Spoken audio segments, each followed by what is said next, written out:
In this 4-part series, get an inside look on the making of one of the most anticipated titles in gaming history. This is Inside Assassin's Creed 3.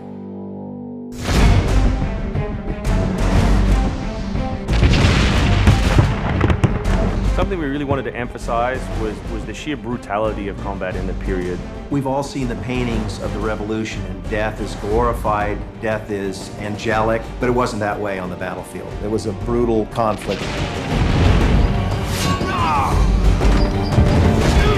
It feels that you're constantly going through dynamic fights, and that's not something technically we could do in the past. So it was like a personal challenge on the team to say, no, I think we can do this.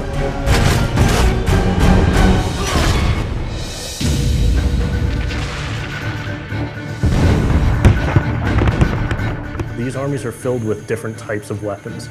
So, you have everything from muskets, you have grenadiers, you have guys with boarding axes.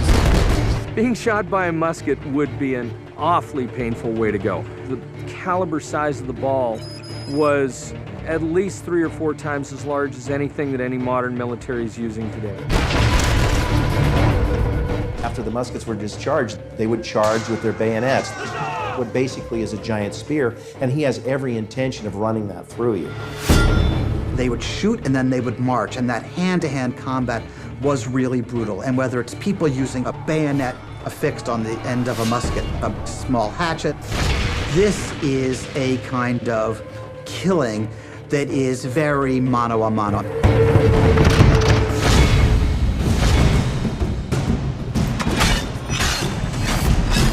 All the animations, all the weapons are brand new. It was interesting to start on a new style of fighting that is much more close and aggressive.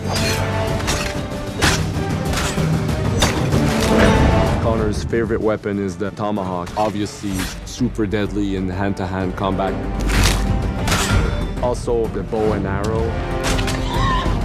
It fits with his native heritage and it's lethal.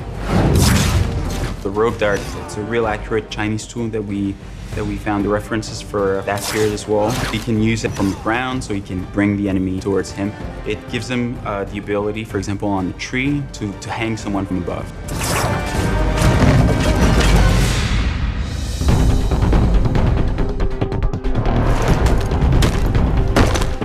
In Assassin's Creed 3, the one thing that we've decided to do is to revamp the fight system from scratch.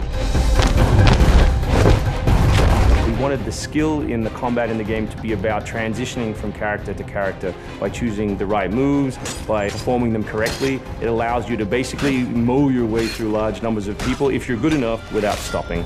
What do you do if you go into a bunch of guys with muskets and they try and shoot you? So we had to figure out, can you dodge them? Can you run away? And we've added all these options, but our big one is the meat shield, where you can grab a guy and he gets shot instead.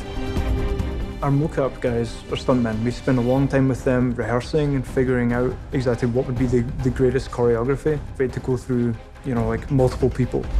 Connor is trained in a very different style of fighting to the British soldiers. The close quarters flow of the combat that's happening between the punches, the kicks, and everything else is indicative of what happens in the real world. I'm very impressed by the moves that they do. It's cool to see push kicks and axe kicks and different sort of takedowns that are done correctly and very believable when they're done. Right hand right, punch to the face, boom, to the throat, to the groin, finish with boom. This is something new for us that we're really proud of. It's fast, it's fluid, and you go through these guys like butter.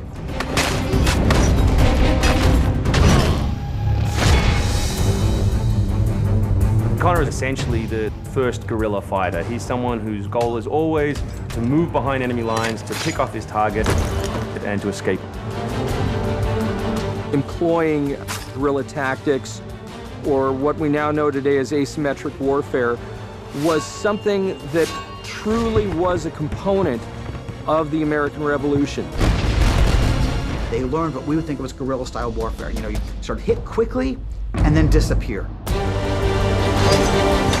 American tactics were really frowned upon by the British because the Americans did adapt the tactics that were used by the Native Americans from the French and Indian War. The first big battle at Lexington and Concord takes place on a New England town green. And as the soldiers march back to Boston, they are marching along a dirt road lined by stone. You know, it's not the most effective strategy wearing your bright red coat and march through the woods while some farmer's trying to shoot at you. The Americans brought a tactic that they couldn't really cope with. They essentially took it away from the battlefield and they started guerrilla tactics.